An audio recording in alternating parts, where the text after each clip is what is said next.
Hello, everyone. My name is Shannon Butt, and I'd like to thank you for your interest in learning more about complicated mental health symptoms and people who may be struggling with the effects of prenatal alcohol or substance exposure, or FASD. And I want to start today by talking about a feeling that many of us know too well, and that's the feeling that you are failing at life, even though you are trying harder than anyone else in the room. For years, I moved through a world that felt too fast and too loud and too busy. I was constantly seeking help, but the help that I was offered didn't fit. And it sort of felt like I was being given a map to a city that I wasn't even in. See, when you have an undiagnosed brain-based complexity, you don't just carry the weight of your daily challenges. You carry the heavy, suffocating weight of misdiagnosis. You are told that you have anxiety or depression or a personality disorder. You are given treatments designed for willpower or behavioral choices.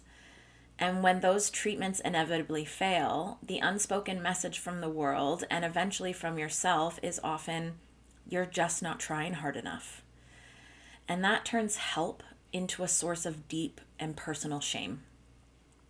You start to believe that you are fundamentally broken rather than just differently wired. So many things changed for me when I picked up Angela Geddes' book, A Complicated and Beautiful Brain. I'll be honest, I don't recall every word or chapter because my brain doesn't hold onto information in a linear way. But I always remember how I felt. And I read those pages and I cried. And I cried because for the first time in my life, someone was describing my experiences as not a series of moral failures or bad choices, but as a physiological reality. It simply wasn't my fault. The reason that I couldn't keep up with the busyness of the world wasn't a lack of effort. It was a matter of brain-based processing. Finally, the world made sense. That book, combined with FASD-Informed Therapy, brought a massive sense of relief. It was like someone had finally handed me the right prescription for my glasses. There was a reason for my challenges, and for the first time, there was actual genuine hope. Since gaining that insight, my life has transformed. I am no longer just a patient or a client trying to fix myself.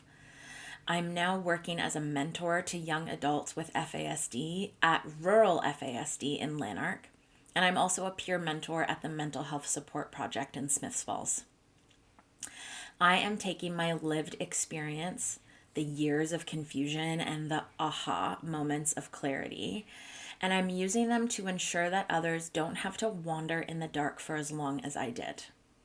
These are successes that I once thought were completely out of reach.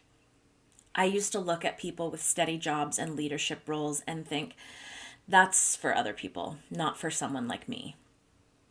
But now I do things every single day that I used to think were impossible.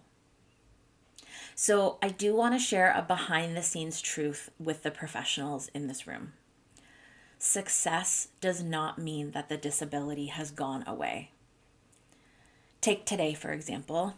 I'm speaking to you, I feel organized, and I'm contributing.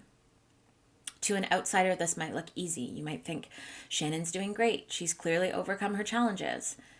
But what you don't see is the immense amount of scaffolding it takes to manage a big day like this. It takes days of pre-recovery, like clearing my schedule beforehand so my nervous system isn't overloaded when I want to record. It takes intentional rest afterward, knowing that my brain will need time to reboot after processing this much social and sensory information. It takes scripts and visual reminders and sensory management. Really, it takes a village of people, like friends and family and colleagues, who understand how to support my brain without judgment when I hit a wall. Just because things look easy doesn't mean they are easy. Every success you see from a person with FASD is often backed by 10 times the effort of a neurotypical peer. When you understand this, you stop judging us by the finish line and start respecting the marathon that we ran to get there. The greatest gift of my diagnosis has been self-compassion. Once I started to understand my brain, I could stop being my own harshest critic. I could look at my inconsistencies, like those days where I could do something perfectly on a Tuesday, but couldn't quite find the file for it on the Wednesday. And I realize it's not a character flaw, it's just how I'm wired. This compassion extends to the people who love me too.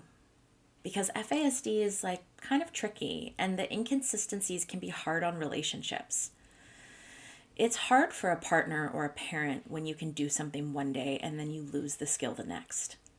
But now my loved ones and I navigate life with less blame and more grace. We aren't fighting each other anymore. We are working together to navigate a world that simply wasn't built for brains like mine. Angela's goal here is to build system capacity, and I am living proof of why that matters. We don't just need therapists and professionals who mean well. Good intentions are a start, but they aren't enough.